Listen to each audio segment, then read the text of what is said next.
Hello, this is my Prezi presentation. It's from the website prezi.com, and it is a presentation tool similar to PowerPoint, that it would get the same idea there, but the delivery is much different. And it's a neat tool that I saw presented not too long ago, back in February, and I was interested then, and I'm interested now. You just saw my my home page, and this is the presentation that I'm going to show you. I've made the presentation already, but hopefully through this tutorial you'll be able to see what you can do with the presentation to create it, because when I first saw it, it was difficult. So I thought I'd put together a Prezi of how to make a Prezi. So this button here, this is what you would use to advance a slide as you would in PowerPoint, but it goes from one idea to the next here. This button here shows you everything that we've got. This is all the things that you'll be seeing as we go through our presentation. And this, we're going to put it to full screen so we can see what we're going to be doing. So to start off, you need a Prezi.com account. For teachers, if you sign up with your school or institution email, it is a free account, and you're able to get a lot of things. If you're not a teacher, I do not know, I haven't explored that. But making an account is pretty easy. It's just like signing up for a new email address. There's not much to it, so that shouldn't be too bad. After you've set up your account, you get your home page, which is what you saw at the very beginning, and you click on New Prezi. It looks like that. Fairly straightforward. You click on that, and then it asks for a title. Simple enough. The title doesn't appear anywhere on your Prezi, so you can name it whatever you want. Be comfortable with that. And then you're ready to get started. You have a blank white page. What do? Did you freak out? That's what I did the first time. But don't be. All you have to do is double click, and it'll have a text box there for you to type in. You type out what you want, and you click on the OK. I have a video that I put into here that can show you a little bit, and I'll explain it more when it goes through. But do not be afraid. After you type, it's zebra time. Now this is the zebra. Why it's named the zebra, I don't know, but that's it. And this is what initially got me not knowing what I was doing. But it's actually a neat little tool and pretty easy to use. It's got 3 functions, and you can see it's got 1 circle, 2 circles, and 3 circles. All 3 of those handles or layers do something different. In the video that I'll show you, we'll kind of explain what they do. And here it is. Right now they double clicked. This is a video that I uploaded or downloaded from YouTube. I'm not sure the person that made it, but all they're doing is double clicking and typing in, changing the font a little bit, and clicking OK. After you type it, you click on it.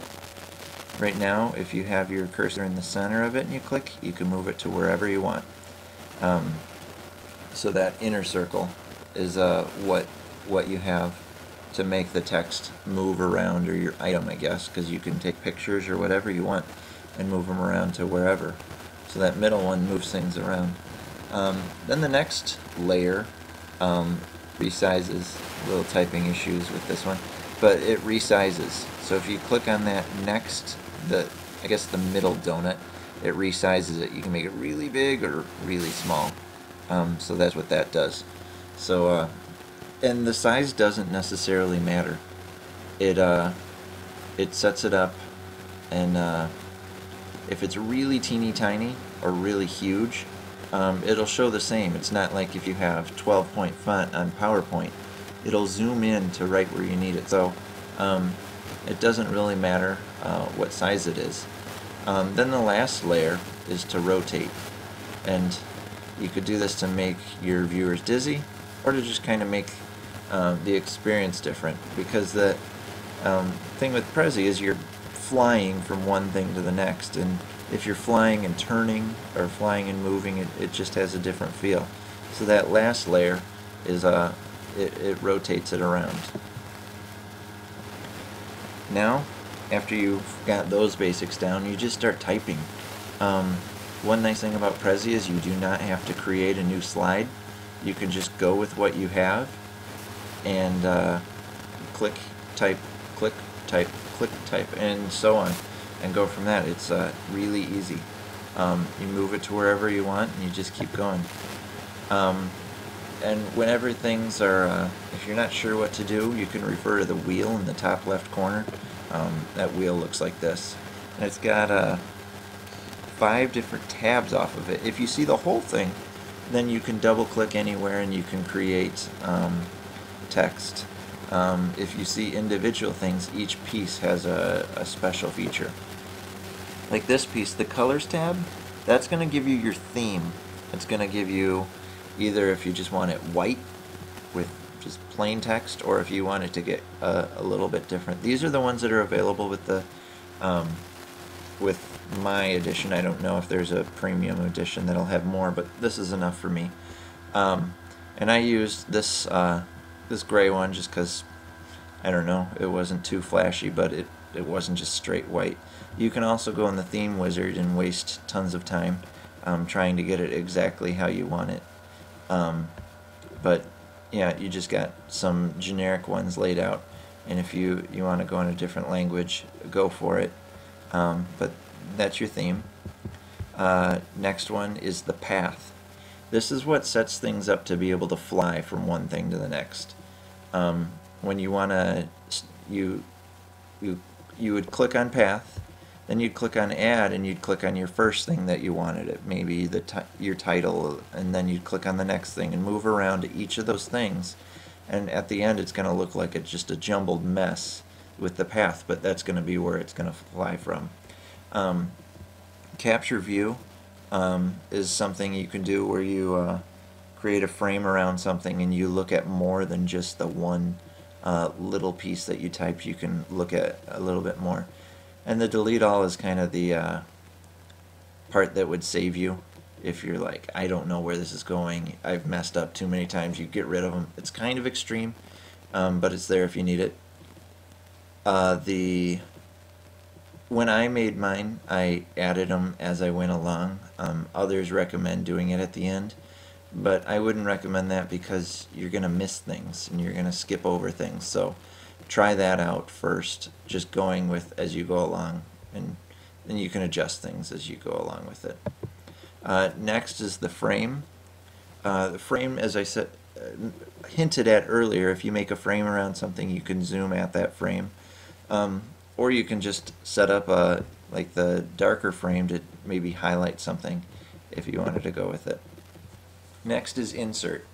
You can load a file. All of these pictures I I found off of Google Images, and I saved them to my desktop and loaded them in. You can go to YouTube. That video we watched earlier, all I had to do was get the web address, and from there I was able to just put it in and it magically went on there. And the nice thing is, since this is web-based, you don't have to worry about getting those dead pieces if you had off of your flash drive, if it wasn't loaded onto the drive and it wasn't on there, so it would already be there. Then the last one is shapes. We've got shape here created, but if you wanted to make arrows, circles, whatever else you wanted to put in there for that. And this button here, after you're done inserting stuff or you're done doing any of the ones that we did up above, you click on that button and it brings you back to be able to type and go to the main thing with that. And then the last one is show. It's what you have to make your to present what you've created. Click on full screen and you can go through just as you've watched me do it, clicking on the play button on the bottom to go through. And yeah, that is the beginning tutorial. That's as much as I know about it. right now. There are a few, I was going to say a few things. There are a lot of things that I didn't tell you on here, but right now, being able to just make something is the goal, so that's what we were going for. So I hope you enjoyed it, and good luck.